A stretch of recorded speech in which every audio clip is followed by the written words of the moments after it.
علمتنا إنك أنت العليم الحكيم ولا حول ولا قوة إلا بالله العلي العظيم رب اشرح لي صدري ويسر لي أمري واحلل عقدة من لساني يفقه قولي رب يسر ولا تعسر وتمم بالخير برحمتك نستعين يا فتاح يا رب العالمين وبعد. قال المؤلف رحمه الله ta'ala wa nafa'ana bi'ulumihi amin. Beberapa hadis dipetik daripada kitab Hayatus Sahabah jilid yang ketiga dalam bab al-ihtimam bin nawafil, ambil berat dengan solat-solat sunat, dan tajuk diambil adalah solatut tarawih berkaitan dengan bulan Ramadan. Solat tarawih dipetik bagaimana kehidupan Nabi dan para sahabat radhiyallahu ta'ala anhum berkenaan tajuk ini. Akhrajat targhibuhu sallallahu alaihi wasallam fi salati tarawih. Akhraja Muslimun an Abi Hurairah radhiyallahu anhu qala kana Rasulullah sallallahu alaihi wasallam yuraghibu fi qiyam Ramadana min ghairi an ya'murahum fihi bi'azimatin فيقول من قام رمضان إيمانا واحتسابا غفر له ما تقدم من ذنبه كذا في الرياض وذكره في جمع الفوائد عن الستة وزاد فتوفي صلى الله عليه وسلم والأمر على ذلك في خلافة أبي بكر رضي الله تعالى عنه وصدرا من خلافة عمر. Hadis pertama, Imam Muslim rahimahullah telah mengeluarkan di dalam kitab Sahih Muslim, yaitu dalam kitab Salatul Musafirin. Imam Abu Daud dalam kitab Sunannya bab Qiyam Syahri Ramadan. Imam Tirmizi dalam Abwabus Shaum Targhib fi Qiyam Ramadan. Imam An-Nasa'i dalam Kitabus Shiyam bab min man qama Ramadan. Beberapa ulama-ulama hadis ini menukilkan hadis ini riwayat daripada Abu Hurairah radhiyallahu taala anhu, katanya adalah baginda Rasulullah sallallahu alaihi wasallam senantiasa memberi anjuran, yuraghibu, raghaba yuraghibu targhib, memberi anjuran fi qiyam Ramadan, untuk mengamalkan di bulan Ramadan dengan amalan-amalan. Qiyam ni bangun berdiri untuk melakukan amalan, tanpa menyuruh dengan azimah, iaitu sebagai suatu ketetapan. Iaitu Nabi menyuruh tidaklah dengan menyuruh hukum yang wajib, kerana perkara itu adalah suatu benda yang sunat.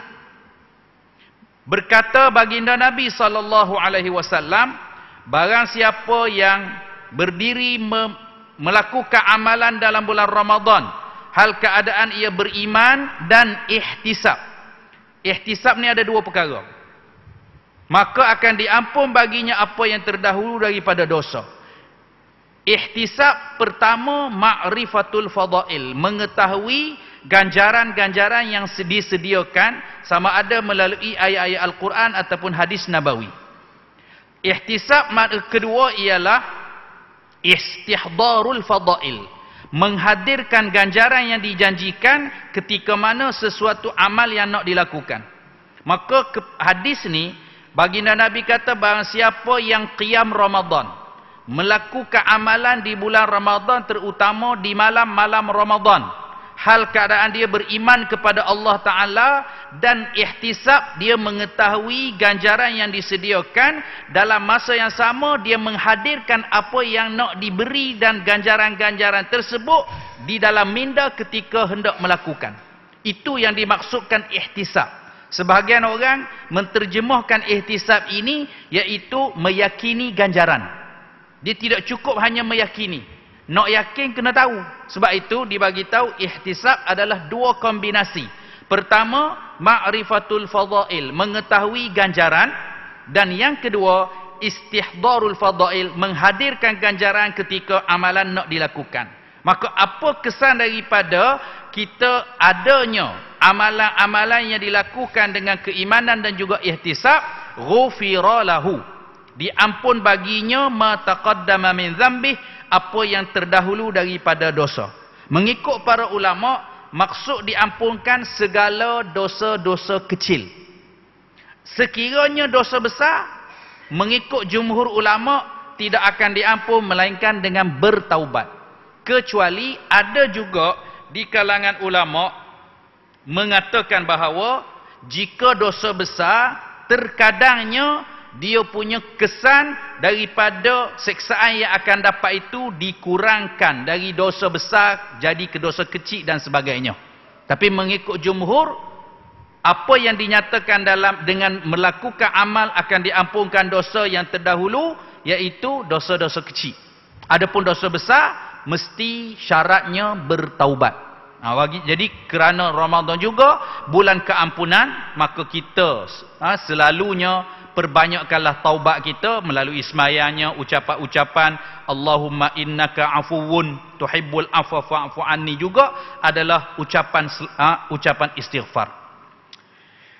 Dan perkara ini berlaku, maknanya Nabi anjurkan supaya diamalkan itu sehinggalah kewafatan Rasulullah, sehinggalah di zaman khilafah Abu Bakar dan permulaan di zaman khilafah Umar berlangsungnya amalan qiyam Ramadan secara tidak diwajibkan, tidak ditentukan dan dibuat secara biasa.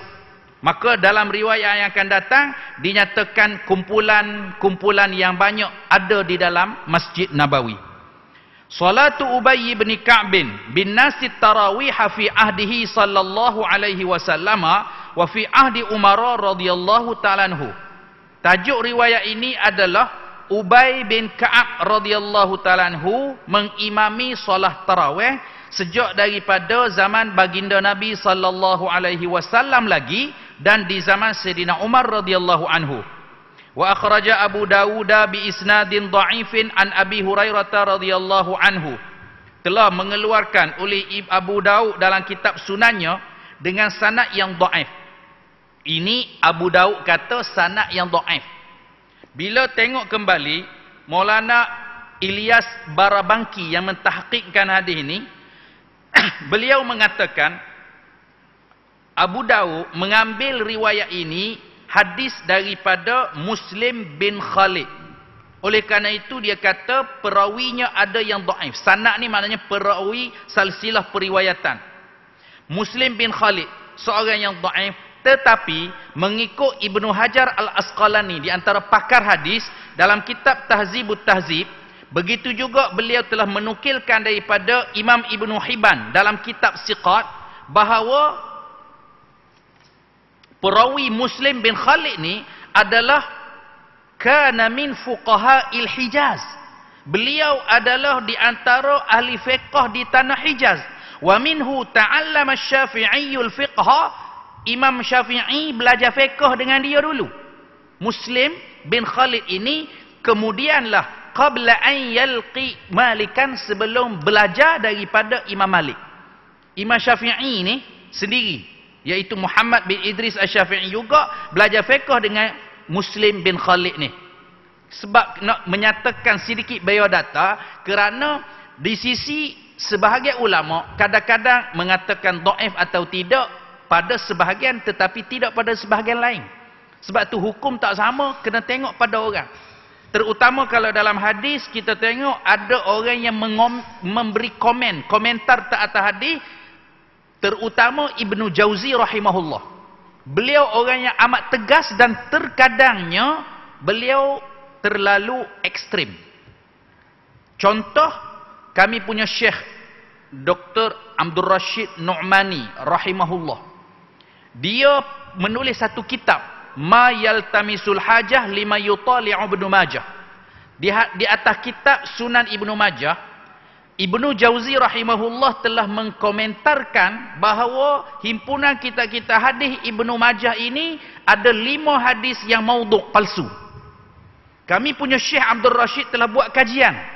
Ke-5 hadis ni tak sampai ke palsu pun, hanya tahap dhaif sahaja. Dari situ kita boleh dapati bahawa ada di kalangan ulama ni yang ekstrim. Jadi dalam komentar dia agak keterlaluan. Itu sebab kita kena kenal orang dulu. Siapa komentar hadis tu kena tanya. Oh, kalau dia Ibnu Jauzi, okeylah. Sebab dia agak ekstrim berlaku. Sampaikan dalam kitab Sunan Ibnu Majah, beliau mengatakan 5 riwayat ada yang bertaraf maudhu' palsu, sedangkan bila dikaji selidik oleh Syekh Dr. Abdul Rashid Ad-Nu'mani bahawa hadis-hadis tersebut bukan sampai ke tahap maudhu' palsu pun, hanya dhaif sahaja. Jadi macam ini dalam Sunan Abu Daud mengatakan sanad dhaif yang mana periwayatannya antara ialah Muhammad Muslim bin Khalid, sedangkan Imam Syafi'i sendiri belajar daripada dia, dan dia dikatakan oleh Ibnu Hibban bahawa di kalangan ahli fuqaha tanah Hijaz. Dan Muslim bin Khalid ni juga cuma pernah berlaku dia tersalah. Boleh jadi kerana sebab itu maka dinyatakan dia di dalam kelompok perawi yang dhaif. Wa qala Utsman Ad-Darimi, Imam Darimi kata daripada Ibnu Mu'in, siqatan, Syekh Muslim bin Khalid ni adalah orang yang siqah. Wa qala Ahmad, iaitu Imam Ahmad bin Muhriz, beliau mengatakan sami'tu Yahya bin Mu'in yaqul kana Muslim bin Khalid siqatan salihul hadis, orang yang siqah, hadisnya yang molek dia riwayatkan. Wa qala Daruqutni, Daruqutni ini dalam mazhab Imam Syafi'i, ulama hadis yang komentar dia agak tegas, beliau mengatakan siqatan, dia juga adalah orang yang siqah. Jadi walaupun ada disebut sebagai dhaif, tetapi dari satu sisi pandang yang lain beliau adalah seorang yang siqah, iaitu perawi riwayat ni. An Abi Hurairah radhiyallahu anhu qala kharaja Rasulullah sallallahu alaihi wasallam 'ala an-nasi fi Ramadhan wa hum yusalluna fi nahiyatil masjid faqala ma haula qila lahu haula inasun laisa ma'ahum Qur'anun wa Ubay bin Ka'b radhiyallahu anhu yusalli bihim wa hum yusalluna bi salatihi faqala asabu wa ni'ma sana'u kadza fi jam'il fawaid. Jadi Nabi SAW pernah sekali ada waktu malam beliau tengok keluar di bulan Ramadan, tengok orang duduk sembahyang di penjuru Masjid Nabawi. Nabi tanya, siapa tu? Maka dijawab bahawa ini ada beberapa orang mereka tak ingat Al-Quran, maka mereka sembahyanglah dengan Ubay bin Ka'ab. Ubay bin Ka'ab ni jadi imam tarawih dah, tapi kelompok yang kecil di penjuru masjid. Maka dia baca Quran, orang lain pakat sembahyang jadi makmum. Mereka sembahyang dengan sembahyang, maknanya berimamkan Ubay bin Ka'ab. Nabi SAW kata asabu wa ni'ma sana'u, betul dah tindakan dia orang, dan apa yang mereka buat adalah alangkah baiknya perbuatan yang dibuat oleh mereka. Maksudnya sembahyang ada imam, kemudian ada makmum, terutama imam yang boleh ada bacaan, dan makmum yang tak pandai baca atau tak menghafal bacaan ayat-ayat Al-Quran. Jadi kalau imam yang menghafal Al-Quran, kalau kita perhati daripada hadis ini, sebab itu dalam mazhab Abu Hanifah, antara ulamanya menegaskan bahawa bacaan solat yang melihat mushaf itu adalah makruh. Sama ada tanzih, ada yang mengatakan khilaf pada aula. Sebab apa? Kelebihan orang menghafal Al-Quran tetap ada di tempatnya. Dah kalau tidak, tak payah ngapa. Ambil Quran besar, tok depan baca. Semua boleh baca. Hak orang pandai baca. Tak ada kelebihan orang yang menghafal Quran. Jadi daripada riwayat yang Nabi kata tadi, asabu, betul tindakan mereka. Mereka tidak menghafal Quran, sembahyang di belakang orang yang menghafal Al-Quran. Wa ni'ma sana'u, alangkah moleknya perbuatan mereka. Demikian di dalam kitab Jam'ul Fawaid, Imam Malik rahimahullah, Imam Bukhari, Imam Ibnu Khuzaimah dan selainnya juga telah meriwayatkan daripada Abdul Rahman bin Abdul Qari. Katanya, kharajtu ma'a Umar bin Al-Khattab. Abdul Rahman bin Abdul Qari ni seorang sahabat. Kharajtu ma'a Umar bin Al-Khattab radhiyallahu anhu lailatan fi Ramadan ila al-masjidi fa izan an-nasu awza'un mutafarriqun yusalli ar-rajul li nafsihi fa yusalli bi salatihi ar-rahtu. Faqala Umar inni ara law jama'tu haula ala qari'in wahidin lakana amsal. Summa azama fajama'ahum ala Ubay bin Ka'ab summa kharajtu ma'ahu lailatan ukhra wan nasu yusalluna bi salati qari'ihim faqala Umar ni'matil bid'atu hadhihi wallati tanamuna anha afdalu min allati taqumun yuridu akhiral lail wa kana an-nas yaqumuna awwalahu kaza fil kanz. Maka dalam satu riwayat lain, Abdul Rahman bin Abdul Qari, seorang sahabat radhiyallahu anhu, pernah bersama Sayyidina Umar bin Khattab. Ni zaman Sayyidina Umar jadi khalifah. Sebab tu di awal-awal dia kata tadi, berlaku hak tidak diberi satu cara pelaksanaan sembahyang, dikumpul ramai-ramai itu di zaman Nabi, zaman Abu Bakar, di awal zaman Sayyidina Umar tidak dibuat. Cuma Sayyidina Umar kata, riwayat daripada Abdul Rahman bin Abdul Qari, ada satu malam saya bersama Sayyidina Umar bin Khattab pun pergi ke masjid, tengok orang ni berbagai-bagai. Ada orang sembahyang seorang, ada orang sembahyang dengan jemaah, macam banyaklah kelompok-kelompok yang ada. Maka Sayyidina Umar kata, saya berpendapat sekiranya mengumpulkan mereka dengan satu qari untuk jemaah yang lebih besar, itu lebih baik nampaknya.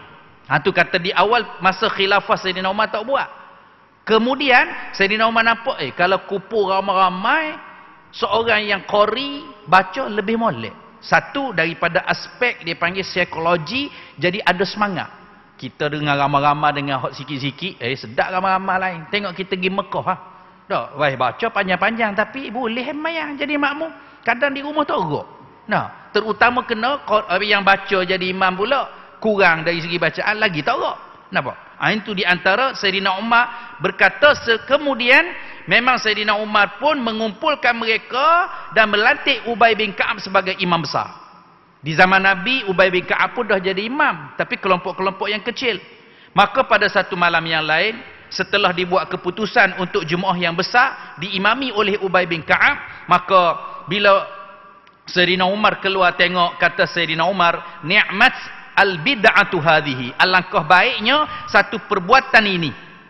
Jadi bid'ah ni yang kadang orang dalam masalah pentakrifan. Bid'ah ni atau apa-apa perkataan dalam bahasa Arab atau dalam syar'i, dia ada dua pentakrifan. Satu ta'rif bahasa lughawi, satu ta'rif syar'i istilah. Nak cakap sikit tentang kata Sayyidina Umar, ni'matil bid'ah hadhihi, alangkah baiknya bid'ah ini. Maksud bid'ah ini perbuatan baru. Sebelum ni jemaah kecil-kecil, sekarang jemaah besar ramai-ramai. Maksud Sayyidina Umar, kalimah al-bid'ah bukan istilah, bukan syarak, tapi makna bahasa. Makna bahasa adalah bid'ah itu suatu perkara yang baru.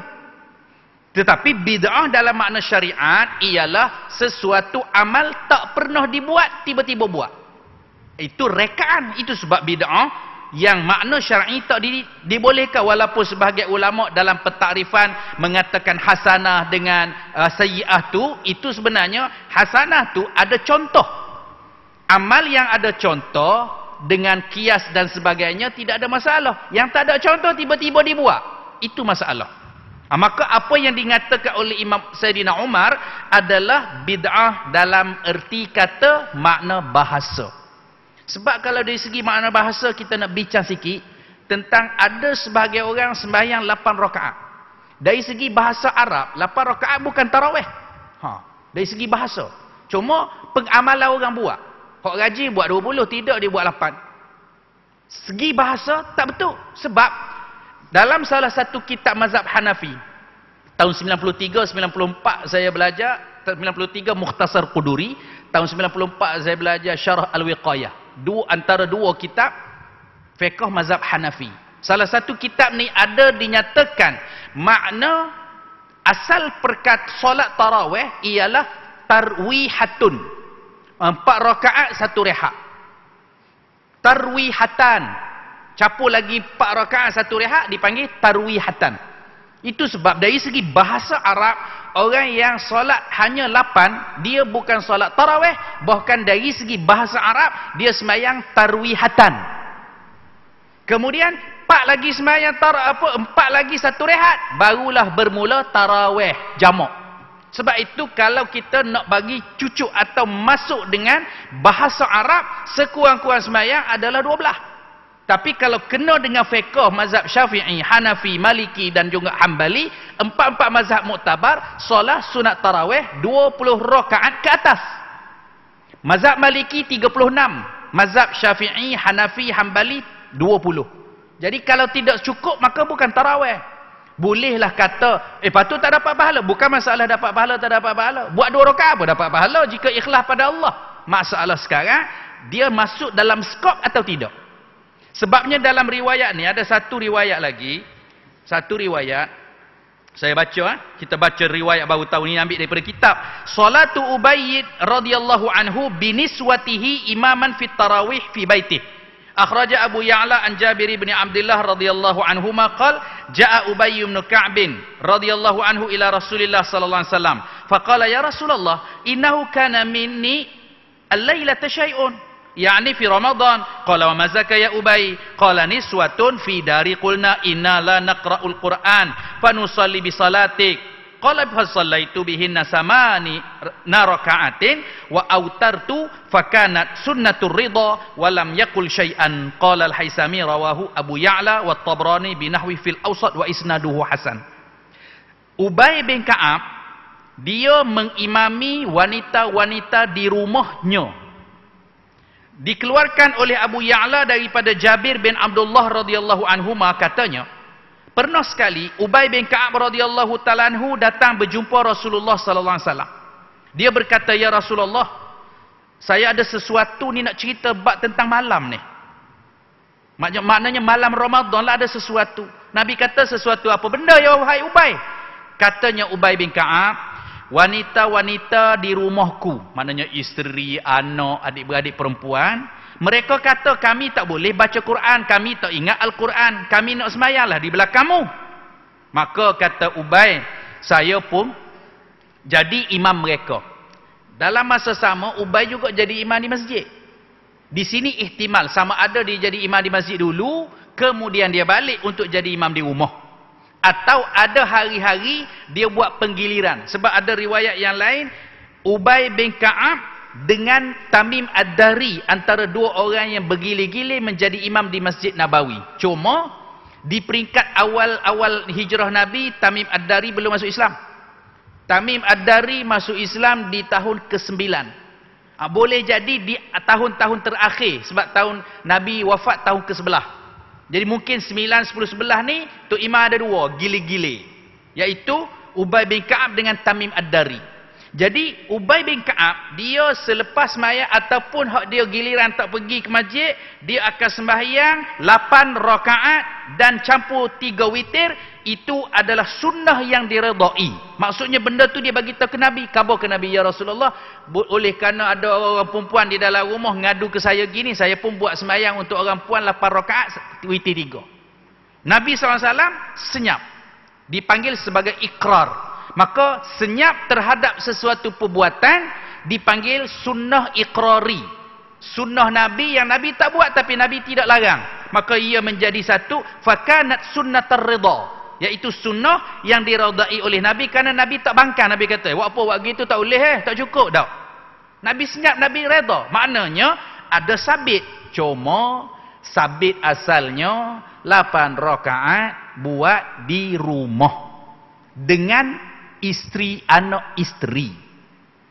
Itu kembali balik kepada mazhab yang 4, buat satu ijma' bahawa sunnah tarawih yang dilakukan di jami' di masjid adalah 20. Nak sembahyang lebih pun tak apa, mazhab Maliki ambil sampai 36. Cuma orang yang ambil 8 sebenarnya asalnya ialah perbuatan Ubay bin Ka'ab mengimami isteri dan anak-anak perempuannya di rumah. Jadi kalau orang nak buat ni di rumah, nampak sesuai dengan asal ambil. Dipanggil aslul ma'khas. Asal hujah boleh ambil. Kalau kita nak jadi tu imam dengan anak isteri kita di rumah, comel lah, sebab ada sabit zaman Nabi lagi pun. Nah, baik, itu dari satu aspek. Tapi kalau tengok daripada aspek bahasa tadi, selagi tidak cukup 12, maka itu bukan tarawih. Hanya boleh panggil tarwihah atau tarwihatan. Dari segi pahala tu, buat 2 pun ikhlas pada Allah, Allah Ta'ala bagi pahala. Satu lagi, bulan Ramadan, bulan keampunan. Bacaan Al-Quran dalam sembahyang, ganjaran yang sangat banyak. Dan bulan tarawih adalah sunnah makhsusah yang kalaupun seorang ada qada sembahyang, tetap solat tarawih boleh dia lakukan. Berbanding dengan sunat-sunat rawatib biasa. Kalau ada seorang dia ada qada dia belum buat, rawatib dia kena kemudiankan, dahulukan qada. Tetapi untuk tarawih tidak. Walaupun ada qada, diberi kerana tarawih adalah sunnah makhsusah. Saya baca satu riwayat lagi nak pelengkapkan bab ini. Wa imamatu Ubay wa Tamim ad-Dari wa Sulaiman bin Abi Hathmah bin Nas fi Tarawih. Wa akhraja telah mengeluarkan Firyabi wal Baihaqi an Urwata anna Umar bin Al-Khattab radhiyallahu ta'ala anhu jama'an nas ala qiyam syahri Ramadan. Ar-rijal ala Ubay bin Ka'b wan nisa ala Sulaiman bin Abi Hathmah. Telah diriwayatkan Imam Firyabi dan Baihaqi daripada riwayat Urwah bahawasanya Sayyidina Umar bin Khattab radhiyallahu ta'ala anhu telah mengumpulkan orang untuk sembahyang satu imam di atas dasar qiyam syahri Ramadan. Untuk menghidupkan malam-malam Ramadan, maka lelaki-lelaki akan bersembahyang di belakang Imam Ubay bin Ka'ab dan wanita-wanita dikumpulkan dan mereka berimamkan Sulaiman bin Abi Hasmah. Jadi Nabi lantik asing-asing. Orang perempuan maya asing, imam dia ada asing. Sulaiman bin Abi Hasmah, adapun Ubay bin Ka'ab mengimami jemaah lelaki. Wa akhraja Ibnu Sa'din an Umar bin Abdullah al-Ansi anna Ubay bin Ka'b wa Tamim ad-Dari radhiyallahu anhuma kana yaqumani fi maqamin Nabi sallallahu alaihi wasallam yusallayani birrijal wa anna Sulaiman Abi Hathmah kana yaqumu bin nisa fi rahbatil masjid falamma kana Utsman bin Affan jama'a ar-rijal wan nisa ala qari'in wahidin Sulaiman bin Abi Hathmah wa kana ya'muru bin nisa fayuhbasna hatta yamdir rijal summa yursilna. Baik, ni hari riwayat terakhir kita baca bahawa Sayyidina Umar bin Abdullah Al-Ansi telah meriwayatkan Ubay bin Ka'ab dan Tamim ad-Dari, seperti kata tadi tahun ke-9 dia baru masuk Islam. Mungkin dia antara orang cerdik, cepat dapat menangkap menghafal Quran. Kedua-dua ini dilantik zaman Sayyidina Umar untuk mengimami jemaah, dan mereka juga diletak di tempat Nabi pernah mengimami jemaah-jemaah para sahabat. Contohnya yang lelaki diimami oleh dan juga Sulaiman bin Abi Hathmah menjadi imam bagi wanita di kawasan penjuru yang lain di masjid. Ada yang mengatakan rahbah ni adalah kawasan bukan iktikaf. Sebab apa orang perempuan diletak kawasan bukan iktikaf? Ini salah satu poin yang kita boleh ambil dari riwayat, iaitu di zaman para sahabat di musim Ramadan mereka akan ramai mengimarahkan masjid. Orang puan ni ada yang uzur tak boleh mari masjid. Oleh kerana itu jemaah wanita diletak di tempat yang bukan masjid supaya hak lain, hak tak boleh sembahyang pun mari nak dengar juga bacaan Quran. Tak salah nak dengar bacaan. Sebab mendengar bacaan dalam sembahyang pun kalau dapat kita dengar secara khatam pun kita dapat juga khatam Quran. Khatam kita mendengar Quran. Mengkhatamkan Al-Quran di dalam solat tarawih, sama ada kita sembahyang sekali atau kita menjadi jemaah atau kita mendengar saja pun termasuk dalam ganjaran mengkhatamkan Al-Quran. Sebab itu benda ni diambil berat daripada para zaman sahabat radhiyallahu anhum dan juga zaman-zaman salafus soleh dulu. Cuma lah ni kita zaman kita ya tak ambil berat. Mengkhatamkan Al-Quran di dalam tarawih itu seolah-olah jadi satu perkara yang agak asing pada satu zaman dulu. Mungkin sekarang dah banyak dah imam-imam yang hafal Quran yang boleh buat tarawih, mengkhatamkan dalam Al-Quran dalam tarawih. Baik. Kemudian ketika di zaman Sayyidina Utsman bin Affan lah beliau mula mengumpulkan jemaah wanita dan jemaah lelaki untuk satu imam, dan bermula daripada Sulaiman bin Abu Hathmah menjadi imam untuk kesemua. Cuma zaman Sayyidina Utsman, wanita-wanita yang sembahyang tu Sayyidina Umar kata, nanti habis sembahyang jangan tubik lagi, biar puak-puak lelaki tubik dulu, lepas tu jangan jadi bolong, barulah dibagi mereka keluar daripada masjid.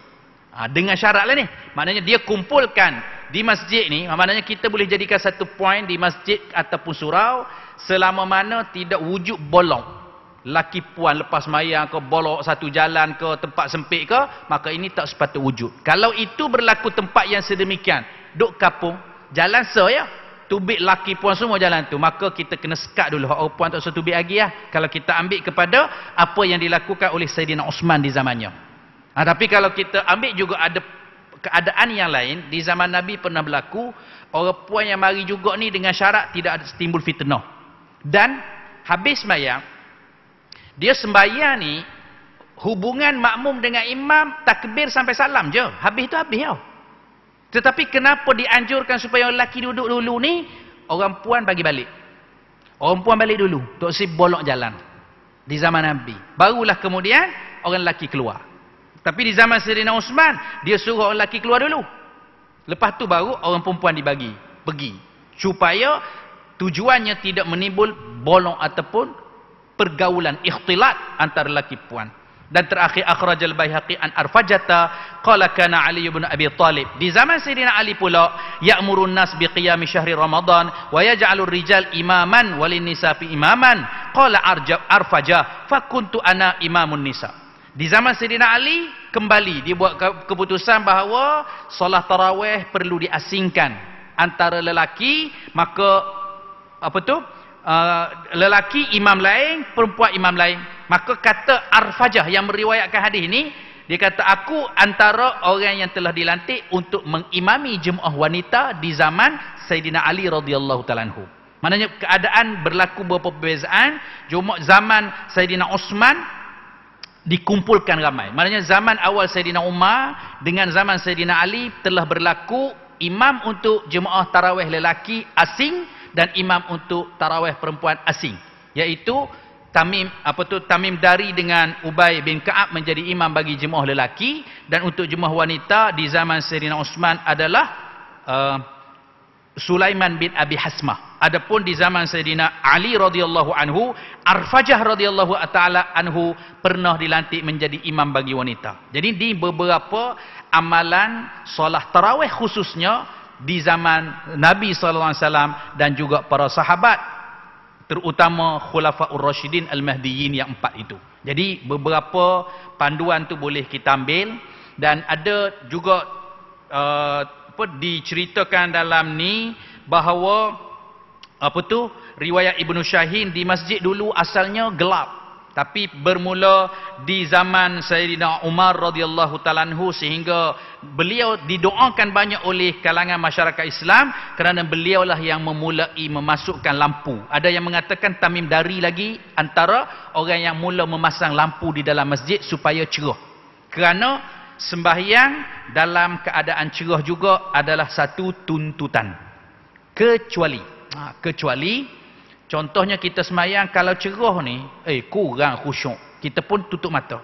Dalam mazhab Syafi'i, sembahyang dalam keadaan tutup mata asal hukum makruh.